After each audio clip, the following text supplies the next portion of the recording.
హల్లెలూయా.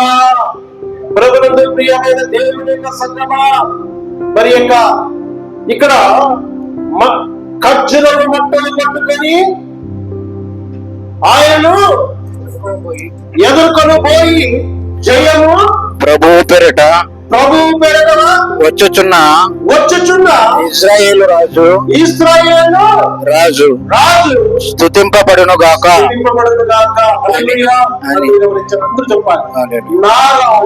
నా రాజు స్తుతింపబడును గాక. నా రాజు స్తుతింపబడును గాక. నా రాజు స్తుతింపబడును గాక. హల్లెలూయా. హల్లెలూయా. ప్రియమైన దేవుని యొక్క సంగమా, ఈ యొక్క 4 యొక్క స్వార్థలో ఈ యొక్క జయగీతం కొరకై దేవుని యొక్క వాక్య పరిశుద్ధ గ్రంథంలో రాయబడి ఉన్నది కదా. అందుకే ఇక్కడ ఇశ్రాయేలు ప్రజలు ఎవరైనా కేకలు వేసుకున్నారు, ఏమని? ఇశ్రాయేలు రాజు స్తుతింపబడును గాక అని, హల్లెలూయా అని ఏం చేస్తున్నారట? కేకలు వేయించున్నారట. ఎందుకు ప్రభువు ఖర్జూరపు మట్టలతో ఊరేగించుతున్నారు? ఏ మట్టలతో? ఖర్జూరపు మట్టలతో ప్రభువును, నా రాజును ఏం చేస్తున్నారట? ఊరేగించుతున్నారు. పరిశుద్ధ గ్రంథంలో ఈ చెట్ల గురించి విస్తారంగా వ్రాయబడి ఉన్నది. హల్లెలూయా. అందుకే ఈ యొక్క దాదాపుగా 60 అధ్యాయులు 60 యొక్క వాక్యాల చెట్ల గురించి వ్రాయబడి ఉన్నది. హల్లెలూయా. కాబట్టి వాక్యాన్ని మనం ధ్యానించుకున్నట్లయితే ప్రభువునందు ప్రియమైన దేవుని యొక్క సంగమా, ఇక్కడ ఖర్జూర వృక్షములు, ఏ వృక్షమట? ఖర్జూర వృక్షము అనేక ఇతర పేర్లు గలవి. ఈ ఖర్జూర చెట్లకు ఏమైనా అనేక పేర్లు ఉన్నాయి. ఏ పేర్లు ఉన్నాయి అక్కడ? తామారు వృక్షము. ఏ వృక్షము? తామారు వృక్షము, తాళ వృక్షము, సరళ వృక్షము, ఈత వృక్షము, కొబ్బరి చెట్టు, పాలాయే అనే చెట్టు. వీటన్నిటిని ఇంగ్లీష్ బైబిల్లో ఏమంటుందంటే ఫామ్ ట్రీ అని వ్రాయబడి ఉంటుంది. హల్లెలూయా. ప్రభువునందు ప్రియమైన దేవుని యొక్క సంగమా, ఖర్జూర వృక్షము ప్రభువుకు మరియు విశ్వాసమైన మనకు ఏమైనది? సాదృశ్యమై ఉన్నది. హల్లెలూయా. అందుకే ఖర్జూరపు మట్టలు పట్టుకొని ఏం చేస్తారట?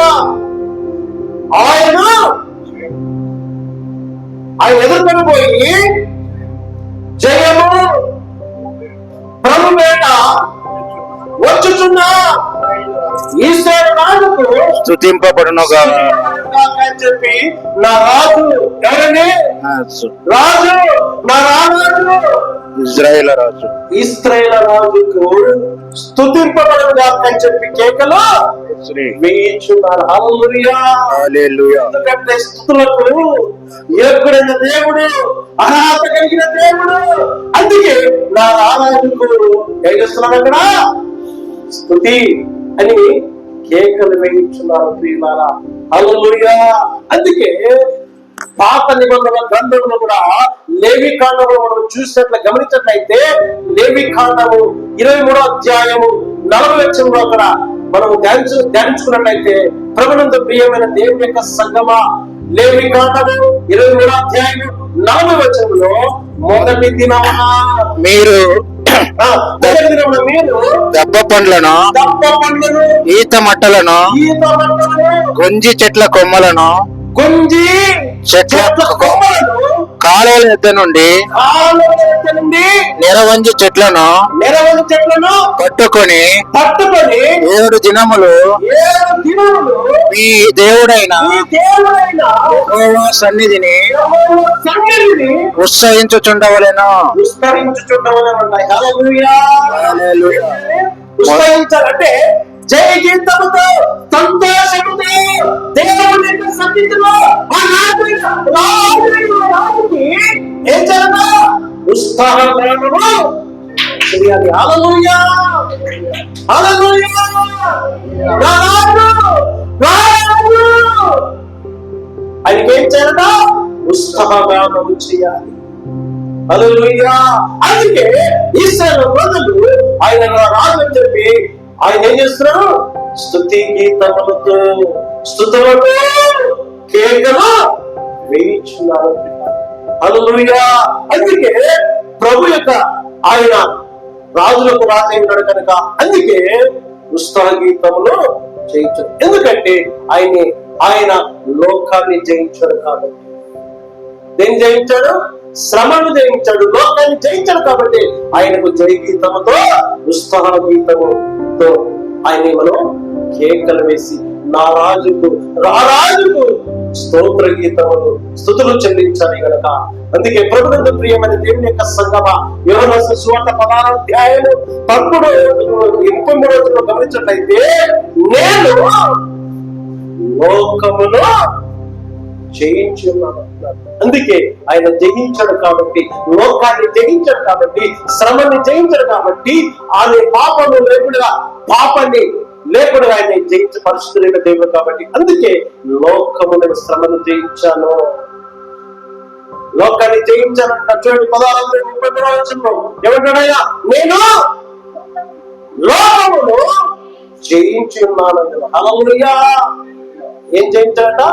లోకాన్ని జయించాడు. అందుకే జయించిన రాజుకు, నా రాజుకు ఏం చేయాలట? స్తుతి గీతములతో, స్తుతులతో ఆయనకి స్తుతి చెల్లించాడు. ఎందుకంటే లోకాన్ని జయించాడు, లోక శ్రమను జయించాడు, లోక పాపాన్ని జయించాడు. అందుకే ఆయన జయించాడు కాబట్టి ఆయన మనము ఏం చేయాలట? స్తోత్ర జయ గీతముతో, ఆహ్లాదముతో కేకలు వేయాలి, ఆయన స్తుతించాలి. హల్లెలూయా. కాబట్టి ప్రభునందు ప్రియమైన దేవుని యొక్క సంగమ, అందుకే విశ్వాసులకు విజయం ఇవ్వడానికి వచ్చాడు ఆయన. ఎవరికి? విశ్వాసులకు ఏమి ఇవ్వడానికి వచ్చాడు? విజయం ఇవ్వడానికి వచ్చాడు. అందుకే నంబర్ 1 ఏంటి? ఇశ్రాయేలుకు ఖర్జూరపు మంటలు చేయమునకు, పండుగకు సంతోష సూచన. దేనికి? జయమునకు. ఖర్జూరపు మంటలు జయమునకు, పండుగ సంతోషమునకు సూచన కాబట్టి అందుకే విశ్వాసులపైన ఏమి ఇవ్వడానికి వచ్చాడు? జయం ఇవ్వడానికి వచ్చాడు. విజయమును ఎవరికి? ఆయన లోకాన్ని జయించిన దేవుడు కాబట్టి అందుకే ఆయన విజయాన్ని ఇవ్వడానికి వచ్చాడు. ఎవరికి? నీకు నాకు, నీకు నాకు, నా రాజు, రారాజు. ఎవరండి? రారాజు, నా రాజు విజయం ఇవ్వడానికి వచ్చాడు. అందుకే ఎఫెసీయుల గ్రంథము, ఎఫెసీయులకు రాసిన పత్రిక 2వ అధ్యాయము 15వ వచనం గమనించినట్లయితే, ఆయనతో కూడా 2వ అధ్యాయం 15వ వచనం, ఎఫెసీయులకు రాసిన పత్రిక 2వ అధ్యాయము 15వ వచనం, ఆయనతో కూడా మిమ్మల్ని జీవింపజేసెను ఆయన. ఎఫెసీ 2:15. ఎఫెసీ రాసిన పత్రిక 2వ అధ్యాయం 15వ వచనం. అదేముంది? కొలసు రాసిన పత్రిక, ఎఫెసీ కాదు, కొలసు రాసిన పత్రిక 2వ అధ్యాయం 15వ వచనం. కొలసు రాసిన పత్రిక 2వ అధ్యాయం 15వ వచనం మనం గమనించినట్లయితే, ఆయనతో కూడా మరియు అపరాధముల వలనను, మరియు అపరాధములను శరీరమందు సున్నతి పొందక ఉండుట వలనను మీరు మృతులై ఉండగా దేవుడు రాతపూర్వకమైన ఆజ్ఞల వలన మన మీద రుణముగాను మనకు విరోధముగాను ఉండిన పత్రమును మేకులతో సిలువకు కొట్టి దాని మీద చేవరాతను తుడిచివేసి మనకు అడ్డము లేకుండా దానిని ఎత్తివేసి మన అపరాధములన్నిటినీ క్షమించి ఆయనతో కూడా మిమ్మును జీవింపజేసెను. చేసెను. ఆయన ఆయన ప్రధానులను అధికారులను నిరాయుధులుగా చేసి శిలువ చేత జయోత్సవముతో వారిని పట్టి తెచ్చి బాహటముగా వేడుకకు కనపరిచిన. ప్రభునందు ప్రియమైన దేవుని యొక్క సంగమా, ఆయనతో కూడా మనం ఏం చేశాను? జీవింపజేశాను. ఎందుకంటే ఆయన లోకాన్ని జయించాడు కాబట్టి, ఆయన జయించుడు కాబట్టి, అందుకే ఆయన జయోత్సవంతో మనం ఏం చేస్తున్నాం? ఆయనతో కూడా మనం ఏం చేస్తాడ? మనం మిమ్మల్ని జీవింపజేసినాడు. ఏం చేస్తాడు? జీవింపజేసినాడు. ఆయన ప్రధానంతో అధికారులను నిరాయుధులుగా చేసి శిలువ చేత జయోత్సవములతో వాడిని పట్టి తెచ్చి బాహటం జయోత్సవముతో అందుకే మట్టలు పట్టుకొని జయగీతముతో ఖర్జూరపు మట్టలు పట్టుకుని ఏం చేశారు? జయోత్సవముతో ఆయన జయించాడు కాబట్టి, ఆయన పాపం లేని వాడు కాబట్టి, అందుకే జయించాడు. జయశీలుడు కాబట్టి అందుకే ఆయన్ని జయోత్సవముతో వాడిని పట్టి తెచ్చి బహుళంగా వేడుకకు కనపరిచింది. హల్లెలూయా. ప్రభునందు ప్రియమైన దేవుని యొక్క సంగమా, ఎరికో పట్టణము వృక్షము సౌందర్యము కలిగింది. ఎలా కలిగింది? సౌందర్యము కలదు కాబట్టి అందుకే ఎరికో పట్టణం ఖర్జూరపు యొక్క చెట్లతో ఆ యొక్క పట్టణం అంతా సౌందర్యముగా కనబడుచున్నది. అందుకే ప్రభునందు ప్రియమైన దేవుని యొక్క సంగమా, న్యాయాధిపతులు 1:16 అక్కడ గమనించినట్లయితే మోషే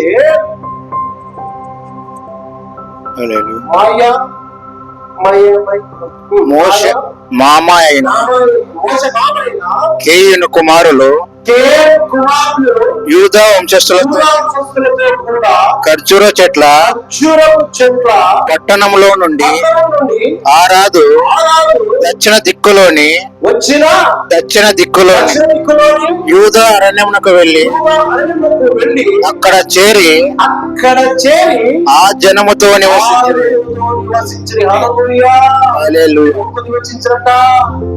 యూదా ఇక్కడ మోషే మామ అయిన కుమారుడు యూదా వంశస్థులతో కూడా ఖర్జూరపు మట్లను ఆ పట్టణం నుండి ఆరాధు పట్టణం దక్షిణ దిక్కున ఉన్న యూదా వెళ్ళి అక్కడ చేరి ఎక్కడ పెట్టారు? యూదా దక్షిణ దిక్కులో ఉన్న వారు ఆ యొక్క యూదా అరణ్యములకు వెళ్ళి అక్కడ చేరుకునేది. ఎందుకంటే ప్రభునందు ప్రియమైన దగ్గర ఆ ఖర్జూరపు మంటలకు పరిశుద్ధానికి సాదృశ్యం కదా, పవిత్రానికి సాదృశ్యం,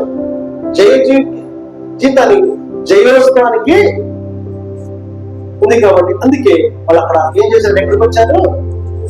యూదా వాళ్ళందరూ కూడా అందరూ కూడా ఎక్కడికి వచ్చారట? దక్షిణ దిక్కులకి యూదా అరణ్యములకు అక్కడ వెళ్ళి చేరి ఆ జనములతో నివసించిన. ఎవరితో నివసించారు? పరిశుద్ధులతో కదా. అక్కడ అరణ్యములను అక్కడ ఉన్న వాళ్ళందరూ నివసించారు.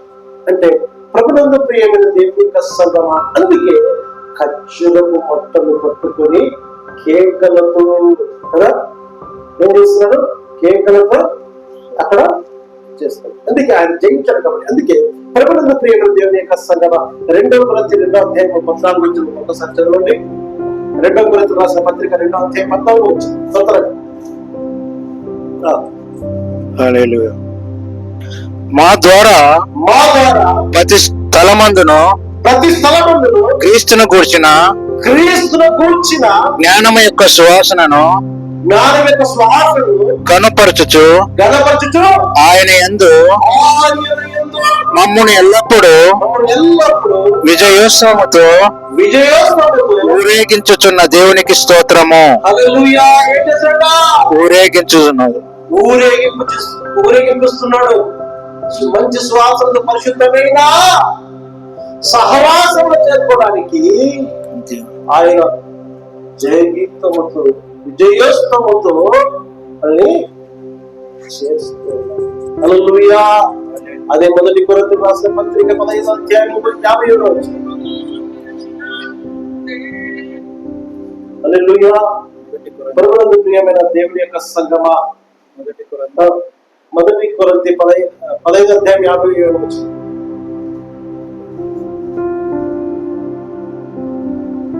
అయినను మన ప్రభు అయిన యేసుక్రీస్తు మూలముగా నా ప్రభువు యేసుక్రీస్తు మూలముగా మనకు జయము అనుగ్రహించుచున్న అనుగ్రహించుచున్న దేవునికి స్తోత్రము కలుగును గాక. యేసుక్రీస్తు జయము ఏమనుగ్రహిస్తున్నాడు? జయం అనుగ్రహిస్తూ ఉన్నాడు. ఎందుకంటే ఆయన లోకాన్ని జయించాడు కాబట్టి ఆయన మనలో జయాన్ని అనుగ్రహిస్తున్నాడు. హల్లెలూయా.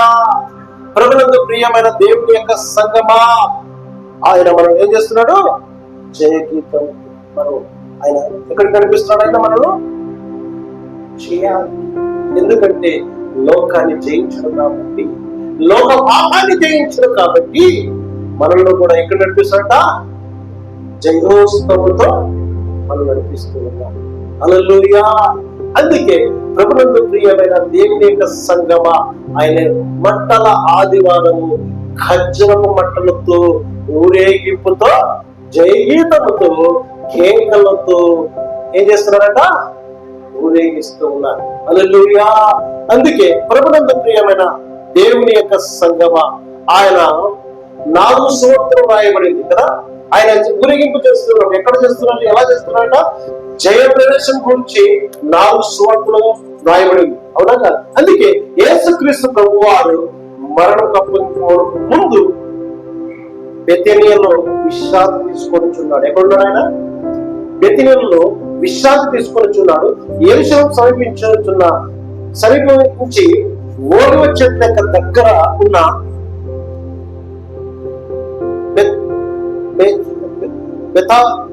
బెతాబైకు వచ్చాడు. ఎక్కడికి వచ్చాడు? బెతాబైకు వచ్చి అక్కడ ఏం చేస్తున్నాడు? అక్కడ వచ్చినప్పుడు 2 శిష్యులు కనబడ్డారు. అక్కడ ఎవరు కనబడ్డారు? 2 శిష్యులు ఉన్నారు. ఆ 2 శిష్యులు పిలిచాడు. పిలిచి ఆయన ఏం చేశాడంటే, యెరూషలేముకి అనేక సార్లు వస్తున్నాడు. ఆయన వస్తున్నాడు, వెళ్తున్నాడు. కానీ ఈసారి వస్తూ ఉన్నప్పుడు 2 శిష్యులను పిలిచాడు. పిలిచి ఆయనకి ఏం అవసరం ఉంది? అక్కడ గాడి, చిన్నపిల్ల గాడిది అవసరం ఉంది కాబట్టి అందుకే శిష్యులను పిలిచి ఊరేగింపు చేయడానికి ఆయన గాడిదలో కూర్చొని అంటే దీనత్వము కలిగి ఆయన రాజులకు రాజాయి ఉండి ఆయన గుర్రం మీద రావచ్చు కదా. అయితే దీనత్వములకు తన్ను తాను తగ్గించుకొని గాడిద మీద ఊరేగింపు కొరకై జయగీస్తముతో ఆయన జయోత్సవముతో వస్తూ ఉన్నాడు నా రాజు. హల్లెలూయా. అందుకే 2 శిష్యులు పిలిచారు. అక్కడ చూడండి, మత్తయి రాసిన సువార్త 20వ అధ్యాయము 3 నుండి 5 వచనాలు. ఎవడైనాను మీతో ఏమైనాను అనిన ఎడల అవి ప్రభువునకు మీ ప్రభువునకు కావలసి ఉన్నవని చెప్పవలెను. వెంటనే అతడు వాటిని తోలిపెట్టును చెప్పి వారిని పంపెను. ప్రవక్త వలన చెప్పబడినది నెరవేరినట్లు ఇది జరిగెను.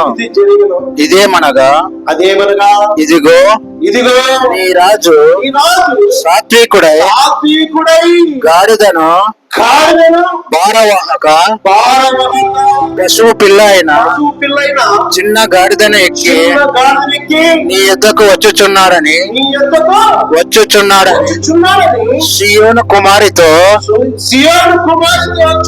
చెప్పుడు అనున్నది. ఎవరి దగ్గరికండి? సీయోను కుమార్తెతో కదా. సీయోను కుమారితో అంటే ఆయన రాజు రారాజు ఉన్న దేవుడు కదా. మన రాజు ఎవరండి? రారాజు. ఆయన సియోను కుమారితో చెప్పండి. ఆయన అనేకులు ప్రవక్తలు వస్తారని చెప్పి ఎదురు చూస్తున్న వారి కొరకు ఆయన జయగీతముతో వస్తున్న దేవుడు. ఆయన ఎవరి కొరకు వస్తున్నాడంట? సియోను కుమారి కొరకై వస్తున్నాడు. ఎవరి కొరకు? తన సంఘము కొరకు, తన యొక్క పిల్లల కొరకు. ఆయన రాజుగా రారాజుగా ఆయన తన్ను దీనత్వమును తగ్గించుకొని తన్ను తాను దీనత్వములతో గాడిద మీద ఊరేగిస్తూ వస్తూ ఉన్నాడు. అక్కడ మరి యెరూషలేము అనేకసార్లు వచ్చారు. మరి నాకు మునుపు శిలువ కప్పకు ఒక వారం ఏం చేశాడైనా అక్కడ తన శిష్యులను పిలిచాడు కదా. ఇద్దరు శిష్యులను పిలిచి ఆ ఊర్లో వెళ్ళి యెరూషలేము దగ్గర ఉన్న గ్రామానికి వెళ్ళి అక్కడ కట్టబడి ఉన్న గాడిద పిల్లగా విప్పుకొని తీసుకొని రండి. ఒకవేళ ఎవరైనా అడిగితే ఇది ప్రభువుకు కావాలని చెప్పండి అని చెప్పినప్పుడు వారు అలాగే వదిలేస్తారని చెప్పి. ఎందుకంటే ప్రవక్తలతో చెప్పిన మాట అది నెరవేర్చబడడానికే యేసు ప్రభు వారి లోకానికి వచ్చి తన్ను తాను తగ్గించుకొని దీనత్వంతో గాడిద పిల్లల మీద ఊరేగిపుతూ వస్తున్నారు. ఎలా వస్తున్నారు? ఎవరి దగ్గరికి వస్తున్నారు? సియోను కుమారుతో. ఎవరి దగ్గరికి? సియోను కుమార్తె. అంటే ఆయన ఎందులో విశ్వాసం వచ్చి రక్షణ పొంది బాప్తిజం తీసుకుని ఎదురు చూస్తున్న మన కొరకు, ఆయన యూదులలో ఉన్న యూదులందరి కొరకు కూడా ఆయన యూదులందరూ ఎదురు చూస్తున్న ప్రవక్త వస్తారేమో చెప్పి ఆ ఎదురు చూస్తున్న వారి కొరకై సియోను కుమారుతో వస్తూ ఉన్నారు. సియోను కుమారి కొరకై వస్తూ ఉన్నాడు. హల్లెలూయా. అందుకే ప్రభునందు ప్రియమైన దేవుని యొక్క సంగమ, యెషయా గ్రంథం 11వ వచనం గమనించినట్లయితే ఆలకించుడి. యెషయా గ్రంథము 62వ అధ్యాయం 11వ వచనం. యెషయా గ్రంథము 62:11. ఆలకించుడి భూదిగంతముల వరకు, ఆలకించుడి భూదిగంతముల వరకు యెహోవా సమాచారము ప్రకటింపచేసి ఇదిగో రక్షణ నీ యుద్ధకు, ఇదిగో ఆయన ఇచ్చు బహుమానము ఆయన ఎద్దనే ఉన్నది, ఆయన ఇచ్చు జీతము ఆయన తీసుకుని వచ్చుచున్నాడని సియోను కుమారులకు తెలియజేయుడి. హల్లెలూయా. హల్లెలూయా. ప్రియమైన దేవుని యొక్క సంగమా, ఆయన గాడిద మీద సాత్వికముతో భారవాహకుతో పసుపిల్లైన గాడిద పిల్లతో ఎక్కి ఎవరి దగ్గరికి వస్తున్నాడు? సియోను కుమార్ దగ్గరికి వస్తున్నాడు. అయితే భూదిగంతముల వరకు ఆలకించాలని ఎవరు? భూదిగంతముల వరకు యెహోవా సమాచారము ప్రకటింపజేయాలి. ఆయన రారాజు వస్తున్నాడు. కుమార్తె రాజు వస్తున్నాడు అని ఆయన కొరకు ప్రకటించారు. అందుకే ఆయన వస్తున్నప్పుడు ఇదిగో ఆయన ఇచ్చు బహుమానము ఆయన ఎద్దునే ఉన్నది. ఆయన యేసు ప్రభు ఎవరితో ఎందుకు వస్తున్నాడు? ఆయన బహుమానం కూడా అందుకే ప్రభునందు ప్రియమైన దేవుడు ఆయన తీసుకుని వచ్చుచున్నాడని సియోను కుమార్తెతో చెప్పండి, తెలియజేయుడి. ఆయన వస్తున్నాడు, మనల్ని రక్షించడానికి వస్తూ ఉన్నాడు. మనకు ఆయన బహుమానం తీసుకుని వస్తున్నాడు. ఆయన జీతాన్ని తీసుకున్నాడు. ఎవరికి? నీవు ఎప్పుడైతే దేవుని విశ్వాసం నుంచి ఆయన కొరకు నిందలు, శ్రమలు, అవమానాలు భరించిన వారి కొరకు ఆయన జీతమును తీసుకుని వస్తున్నాడు. సియోను కుమార్తెలకు చెప్పండి. దేవుని యొక్క సంగమా, ఈరోజు అవమానాలు పొందుకుంటున్నాము, నిందలు పొందుకుంటున్నాము, వ్యాధితో బాధిస్తున్నాం, అప్పులతో ఉన్నాం మేము. కానీ నీ రారాజు నీ యొద్దకు బహుమానాన్ని తీసుకుని వస్తాడు. ఆయన జీతం ఉన్నది, ఆ జీతం నీకు తీసుకుని వస్తూ ఉన్నాడనే సత్యాన్ని మర్చిపోయి ఎలా వస్తున్నాడంట? దీన మనసు గలవాడై ఎలా దీన మనసు గలవాడై వస్తున్నాడని చెప్పి అందుకే తెలియజేయడం. అందుకే జకర్యా గ్రంథం 9:9 వచనంలో మనం గమనించినట్లయితే, సీయోను కుమారులారా, నివాసులారా బహుగా సంతోషించండి. జకర్యా 9:9. హల్లెలూయా. సీయోను నివాసులారా బహుగా సంతోషించుడి. యెరూషలేము నివాసులారా నివాసులారా సంతోషించుడి. నీ రాజు నీతిపరుడును రక్షణ గలవాడును దీనుడనై గాడిద పిల్లని నీ వద్దకు వచ్చుచున్నాడు. హల్లెలూయా. ఈరోజు ప్రభునందు ప్రియమైన దేవుని యొక్క సంగమా, మన బంధువులు కావచ్చు, మన స్నేహితులు కావచ్చు, మన కుటుంబాలకు కావచ్చు, భార్య కావచ్చు, భర్త కావచ్చు, పిల్లలు కావచ్చు, ఒకవేళ రాకపోయినా నీ రాజు రారాజు నీ ఎద్దుకు వస్తున్నాడని సత్యాన్ని మర్చిపోవచ్చు. ఎందుకంటే ఆయన నువ్వు చింతించు, భయపడద్దు. నీ రాజు ఆయన వస్తున్నది ఉత్సాహంతో సంతోషంతో ఎదురు చూస్తున్నట్లయితే ఆయన తీరుడై ఎలా వస్తున్నాడంట? నీ రాజు నీతి పరుడను రక్షణ గలవాడను తీరుడని గాడును పిల్లని ఎక్కి ఎద్దకు వచ్చుచున్నాడు. హల్లెలూయా. ప్రభునందు ప్రియమైన దేవుడా, ఆ ప్రకారమైన ఎప్పుడు పుట్టక ముందే లోకానికి రాకముందే ప్రవక్తులతో చెప్పిన ప్రతి లేఖనమును నెరవేర్చడానికి లోకానికి ఆయన దీన మనసు గలవాడే నీ రాజు సీయోను కుమారుని దగ్గరికి వస్తున్నాడు. హల్లెలూయా. ప్రవక్తులతో చెప్తున్నారు మాట లేఖనములు నెరవేర్చడానికి ఆయన వస్తూ ఉన్నాడు. ప్రభునందు ప్రియమైన దేవుని యొక్క సంగమా, అందుకే యెహోరాజు అయినప్పుడు అక్కడ వారు ఏం చేశారు? బట్టలపై నడిపించారు. ఎవరిని? యెహోరాజు. చూడండి, 2 రాజుల గ్రంథము 9వ అధ్యాయము 11వ వచనంలో మనం గమనించినట్లయితే, అక్కడ యెహోరాజు అయినప్పుడు వారు అందరూ కూడా బట్టలపై దాన్ని నడిపించి రాజులను ప్రకటన చేశారు. అక్కడ చూడండి, అంతటా వారు 2వ రాజుల గ్రంథం 9వ అధ్యాయం 13వ వచనం,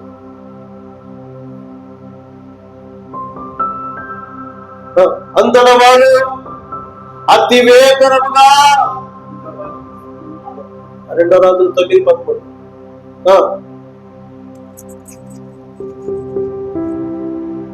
అంతటా వారు అతి వేగిరముగా తమ తమ వస్త్రములను పట్టుకొని మెట్ల మీద మెట్ల మీద అతని కింద పరచి బాకా ఊదించి చాటించిరి. హల్లెలూయా. రాజు యెహోరాజు అయినప్పుడే ఇశ్రాయేలు ప్రజలు అక్కడ ఏం చేశారంట? తమ వస్త్రములను పట్టుకొని మెట్ల మీద అతని కింద పరుచుకుంటూ వచ్చారు. బాకా ఊదుకుంటూ యెహోరాజు అయి ఉన్నాడని చెప్పి చాటించుకుంటూ వచ్చారు. అయితే యెహోరాజు అయినట్లయితే మనకు రాజులకు రాజైన యేసు రాజు, నీ రాజు, ప్రభువులకు ప్రభు అయిన రాజైన దేవునికి వస్త్రములు ఏం చేసుకున్నా? అక్కడ ఏం చేశారట? వస్త్రాలను పరుచుకుంటూ వచ్చారు. ప్రభునందు ప్రియమైన దేవుని యొక్క సంగమా, ఈరోజు మొదటి దినం మనం కూడా అందుకే లేవికాండం 4వ అధ్యాయం 23వ అధ్యాయం 40వ వచనం అప్పుడు గమనించినట్లయితే చూడండి, లేవికాండము 23వ అధ్యాయం 40వ వచనం, మొదటి దినమున మీరు తప్ప పండ్లను, ఈత మట్టలను, గొంజి చెట్ల కొమ్మలను కాలువల ఎద్ద నుండు నిరవంజి చెట్లను పట్టుకొని 7 దినములు మీ దేవుడైన ఉత్సాహించుచుండు వాళ్ళను. హల్లెలూయా. మొదటి దినమున మీరు తప్ప పండ్లను, ఈత మట్టలు, గొంజి చెట్ల కొమ్మలను కాళ్ళ నుండి నిలవంది చెట్లను పట్టుకొని 7 దినములు ఏం జరగా నీ దేవుడైన యెహోవా సన్నిధికి వచ్చి ఉత్సాహించుచుండవలను, సంతోషించుండవలను, ఆనందించాలి, ఆయన ఆరాధించాలి, ఆయన్ని స్తుతించాలి, ఆయన్ని ఘనపరచాలి కదా. అందుకే ప్రభునందు ప్రియమైన దేవుని యొక్క సంగమ ఇశ్రాయేలు ప్రజలు తమ బట్టలు పరిచిరి అంట. ఏ పరిచారు? బట్టలు కదా. బట్టలకు సాదృశ్యం ఏంటి తెలుసా? బట్టలు రక్షణకు సాదృశ్యము. దేనికి సాదృశ్యము? రక్షణకు సాదృశ్యము. కొమ్మలు జీవునకు సాదృశ్యము. అందుకే ఇశ్రాయేలు ప్రజలు యెహోవా రాజు అయినప్పుడు వాళ్ళు ఏం చేశారు? అక్కడ వస్త్రాలు పరుచుకుంటూ వచ్చారు. ఎందుకంటే మన రాజు మన కొరకు వస్తూ ఉన్నప్పుడు మనం ఏం చేయాలి? బట్టలు అంటే రక్షణ అనే సాదృశ్యానికి మనం బట్టలు యెహోవా రాజుకు పరిచారు. ఎందుకంటే రక్షణను సాదృశ్యంతో రక్షించడానికి వారి బట్టలను వస్త్రంలో ఏం చేశారట? పరుచుకుంటూ వచ్చారు. అయితే కొమ్మలు జీవునకు సాదృశ్యం. ఎందుకంటే కొమ్మలు ఏం చేయాలి? కొమ్మలు కూడా వాళ్ళు ఏం చేశారట?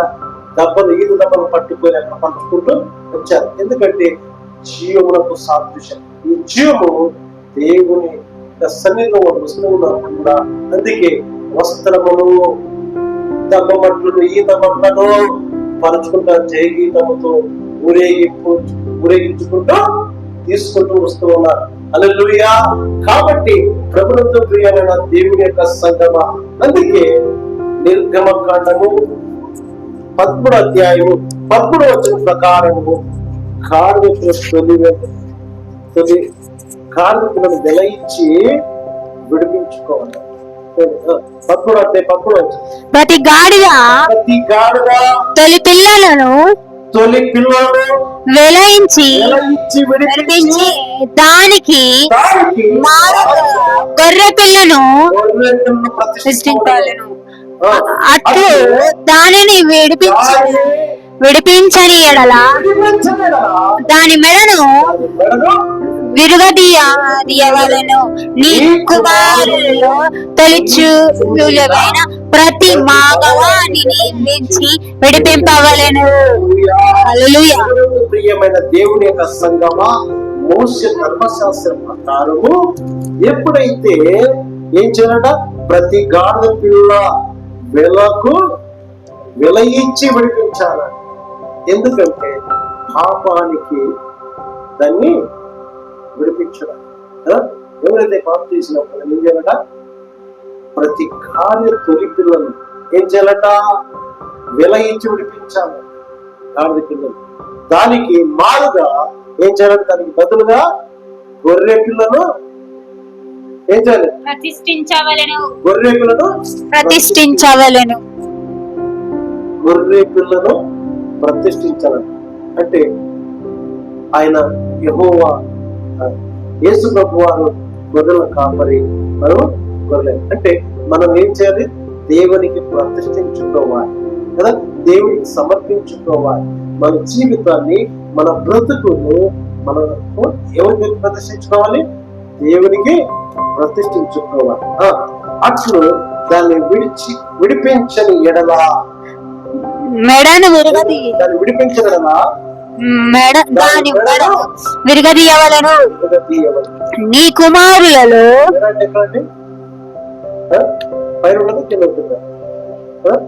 ఎందుకైతే ప్రభునందు ప్రియమైన దేవుని యొక్క సంగమ మెడను విరగదు. ఎందుకంటే చాలా మందికి ధనము, ఐశ్వర్యము, అందం ఉన్నప్పుడు చాలా మంది ఎగురుకుంటూ మెడ ఎత్తుకుంటూ తిరుగుతూ ఉంటారు కదా, అవునా కాదు?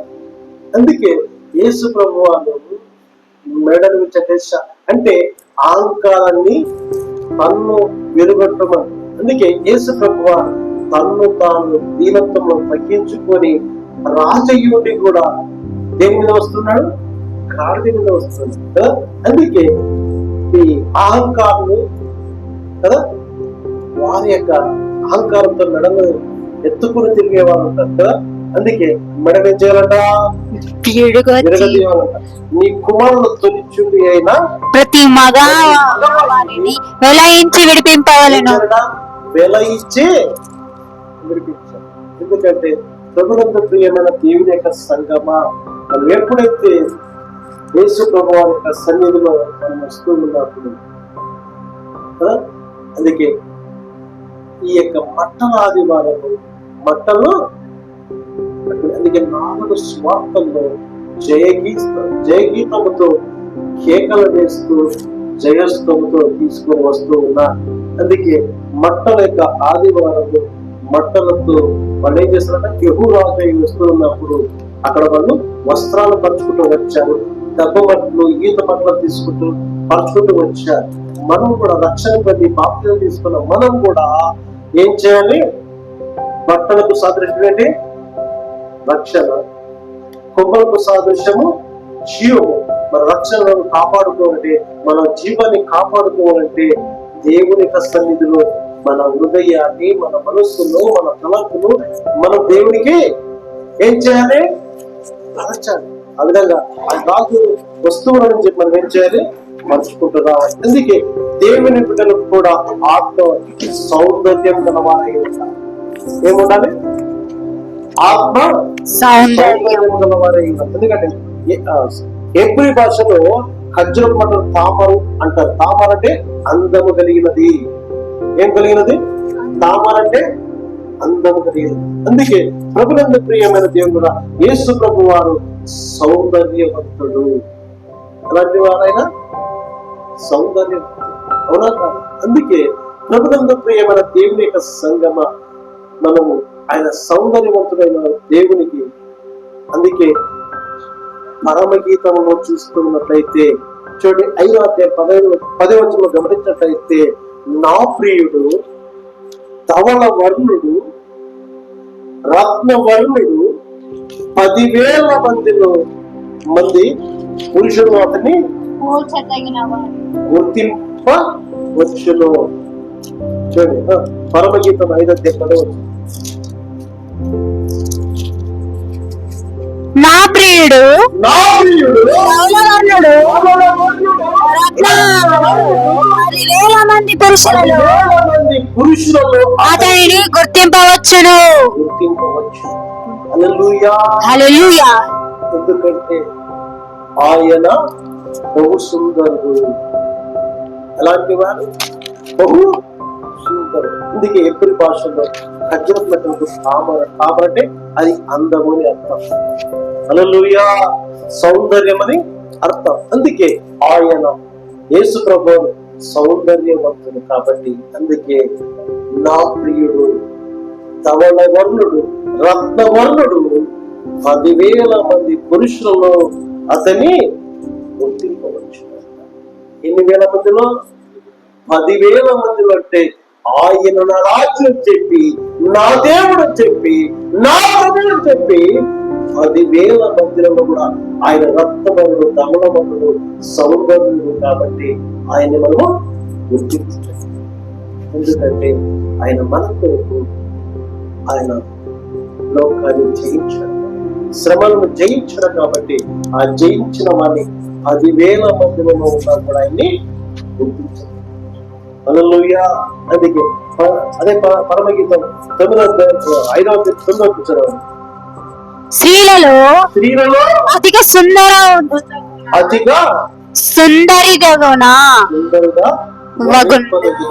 అందుకే ఆయన సుందరంగా వర్ణింపగలిగినవాడు. అందుకే దేవుని బిడ్డలు కూడా ఆత్మ సౌందర్యం ఏముండాలి? ఎప్పుడైతే ఈ యొక్క రాజు ఆయన సౌందర్యవంతుడు కాబట్టి, అందుకే సౌందర్యం కలిగి ఉండాలి. ఏది సౌందర్యం కలిగి ఉండాలి? ఆత్మ సౌందర్యం కలిగి ఉండాలి. అదే పరమగీతం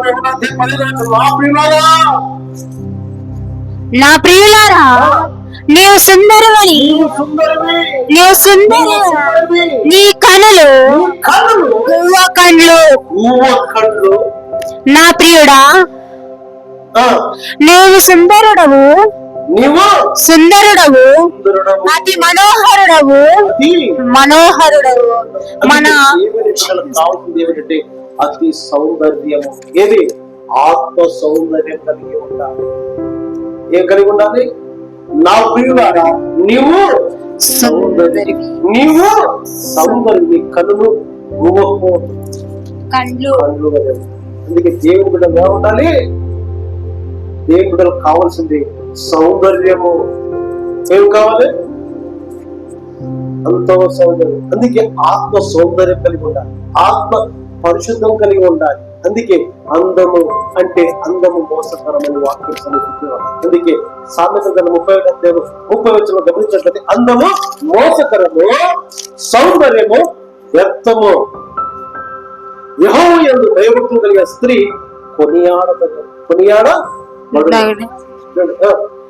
అందము మోసకరము, మోసకరము. అందము లోకాంతం కాదు, శరీరాంతము కాదు. దేవుడు కోరుకోవాల్సింది ఏమిటంటే నీ ఆత్మ సౌందర్యాన్ని కోరుకుంటాడు. నీ ఆత్మ సౌందర్యాన్ని ఆయన, ఎందుకంటే ఆయన సౌందర్యుడు కాబట్టి, ఆయన ధవళ వర్ణుడు కాబట్టి, ఆయన పరిశుద్ధుడు కాబట్టి, రక్త వర్ణుడు కాబట్టి నీ ఆత్మ ఎలా ఉండాలంట? సౌందర్యం. అందుకే అలంకరణ అనేది అందము, శరీరాందము. శరీరాందము కాదు, మనకు కావాల్సిన ఏ అందం కావాలి? ఆత్మ అందం కలిగి ఉండాలి, ఆత్మ అందం కలిగి ఉండాలి. అవునా కాదా?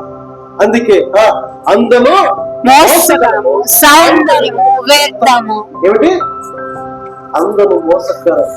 ఈ అందాన్ని బట్టి లోకము ఏమైపోతున్నది? మోసములో పడిపోతుంది. అవునా? అందాన్ని చూసి, అలంకరణ చూసి, శరీర అలంకరణ ఏం చేస్తుంది? మోసానికి నడిపిస్తుందా లేదా? ఎంతమంది అలంకరణ అందాన్ని చూసి మోసపోతున్నారు ఈరోజు. అందుకే అది అందము మోసకరమైంది. అందము మోసకరము, సౌందర్యము వ్యర్థము. యెహోవా యందు భయభక్తులు కలిగిన స్త్రీ కొనియాడబడును. దేవుని భయభక్తులు కలిగిన వారి దేవుని సన్నిధికి వచ్చి ఆయన్ని కొనియాడుతారు, స్తుతిస్తారు, గణపరుస్తారు, ఆయన్ని జయహాత్మతో కేకలు వేస్తారు. ఎందుకంటే ఆయన నా రాజు అని కొనియాడుతారు. హల్లెలూయా. కాబట్టి ప్రభునందు ప్రియమైన దేవుడా, అందుకే ఖర్జూర వృక్షము తిన్నగా పెరుగుతుంది. ఎలా పెరుగుతుంది? తిన్నగా పెరుగుతుంది. చూడండి, పరమగీతం 7వ నీవు ధారణ వృక్షం తిన్నగా నీవు తాళ వృక్షము అంతా తిన్నదానవు, నీ చిలుకములు గెలవాలని ఉన్నవి. తాళ వృక్షములు నెక్కదనుకుంటివి, లేకుండా చక్కగా పెరుగుతా ఉంది.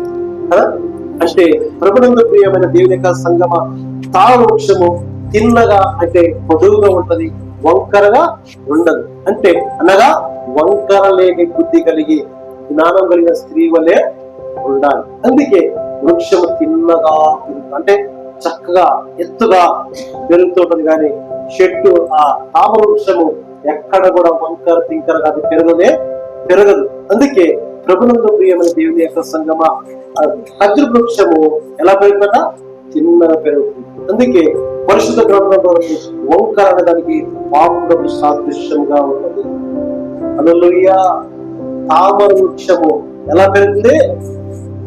తిన్నగా పెరుగుతుంది, అంటే చక్కగా పెరుగుతుంది. అంటే అడ్డుదిడ్డుగా పెరిగిందంటే అడ్డుదిడ్డు సాదృశ్యం ఏంటి? పాపానికి సాదృశ్యం. అంటే నువ్వు దేవుని సన్నిధికి వస్తూ ఉన్నప్పుడు అంటే దేవుని నీవు తామర వృక్షం వంటి తిన్నగా పెరిగిన చెట్టు, తామర వృక్షం ఏ విధంగా అయితే పెరుగుతుందో ఆత్మ జీవితంలో జీవితం కూడా తామర వృక్షం వంటిగా పెరగాలి. హల్లెలూయా.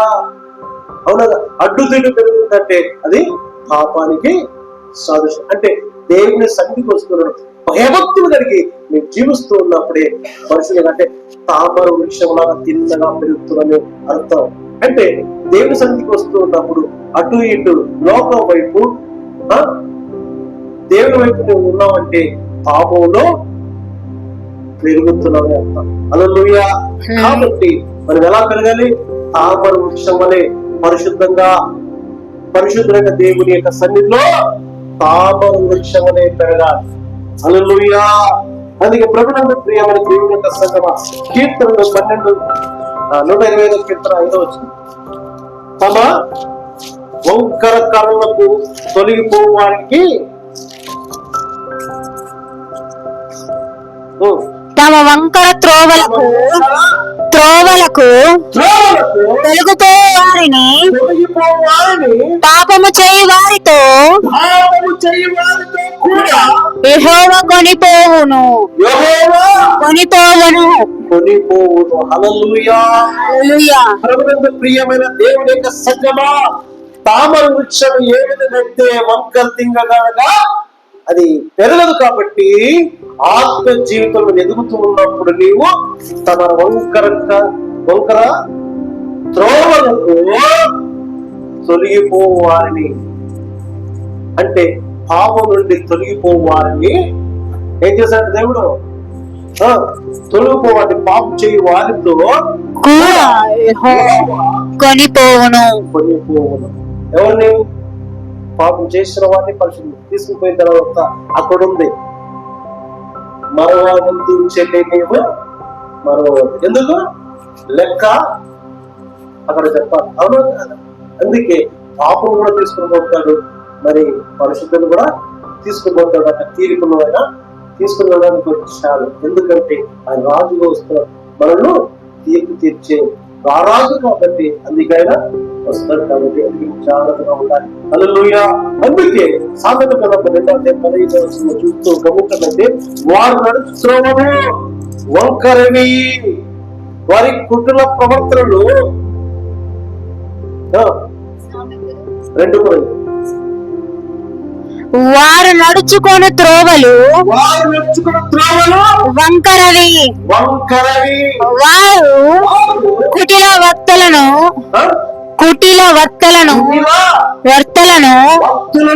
మరియు అది జార స్త్రీ నుండి మృదువుగా మాట్లాడు తన స్త్రీ నుండి నిన్ను రక్షించును. ప్రభుత్వం దేవుని యొక్క సంగమా, వారు నడుచుకోవాలి వంకరవి, వారు కుటిల వర్తకుల. కుటిల అంటే ప్రభునందు ప్రియమైన దేవుల, అది ఏది అంటారు?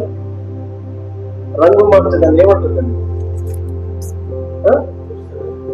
ఉస్సరవేలి కదా. ఉస్సరవేలి త్రోవ కలిగిన వారు ఎలా ఉంటారట? కుటిలంగా, అంటే కుటిలమైన మాటలు, వ్యక్తమైన మాటలు, వ్యక్తమైన ఆలోచనలు, వ్యక్తమైన అన్ని వ్యక్తమే కదా. ఎందుకంటే వారి ప్రవర్తనే పాపం జీవిస్తున్నప్పుడు కుటిలంగానే నడిపిస్తూ ఉంటారు. అందుకే జాగ్రత్త. అందుకే ప్రభునందు ప్రియమైన దేవుడుగా అటువంటి వారి యొక్క త్రోవలు మనము నడవకూడదు. అందుకే యెషయా గ్రంథం 59:8 ఒకసారి మనం గమనించినట్లయితే, శాంతవంతంలో వారెవరు వారి నడకలలో, యెషయా గ్రంథము 59:8 శాంతవర్తమును వారు ఎరగరు.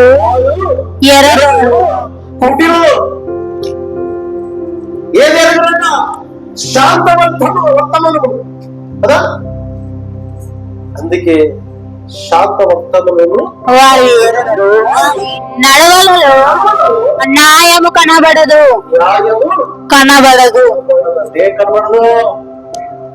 ఎవరిలో? కుటిలమైన ప్రవర్తన కలిగి జీవిస్తున్న వారి, అంటే పాపంలో జీవిస్తున్న వారికి న్యాయము పరిశుద్ధమైనది కనబడదు. హల్లెలూయా. అందుకే వారు తమ కొరకు వారు తమ కొరకు వంకర త్రోవలు కల్పించుకొనుచున్నారు. వాటిలో వాటిలో నడుచువాడు శాంతి నందడు. హల్లెలూయా. హల్లెలూయా. పొందుకుంటాడా? ఏ నడకలో వారు తమ త్రోవలు ఎలా పరుచుకున్నారు? వంకర త్రోవలు కనిపించుకున్నారు. వాళ్ళు వంకర బుద్ధి కదా. అందుకే చెట్టు మొక్కలు ఉన్నప్పుడు దాన్ని ఏం చేయాలట? చక్కగా కదా తామర వృక్షం వల్ల పెంచడానికి ప్రయత్నం చేసే తామర వృక్షము చక్కగా ఎదుగుతుంది. అవును కాదు?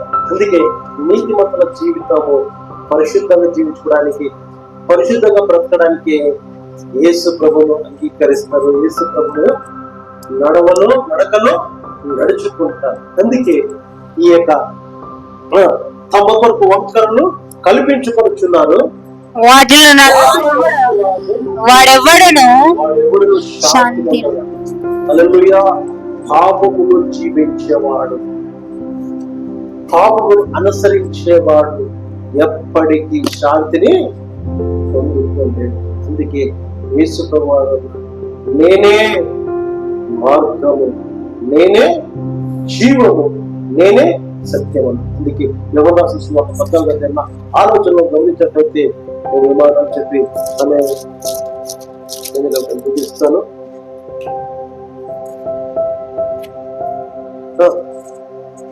యేసు నేనే మార్గమును సత్యమును జీవమును. హల్లెలూయా. హల్లెలూయా. యేసు ప్రభువు వారు ఏమైనా నేనే మార్గము. ఏ మార్గము? జీవ మార్గము. ఆ మార్గమును మనం సందర్శించుకుంటే ప్రభువారు నేనే మార్గం. అందుకే అశాంతంలో జీవిస్తున్న వారికి శాంతంతో మార్గం కనబడదు. పాపంలో జీవిస్తున్న వారికి శాంతి మార్గం కనబడదు. కాబట్టి అందుకే యేసు ప్రభువు నేనే మార్గము, నేనే జీవం, నేనే సత్యము. ఈ సత్యము ఆయన మార్గము దేవునికి అసలు. అందుకే ఆయన మార్గము జీవం సత్యమైన దేవునికి రాజీవుడు అని చెప్పి ఇశ్రాయేలు ప్రజలందరూ ఏం చేశారట? ఖచ్చితంగా కొమ్మలు తీసుకుని వచ్చి మట్టలు తీసుకొచ్చి అక్కడ జయ గీతముతో ఉత్సాహ గీతముతో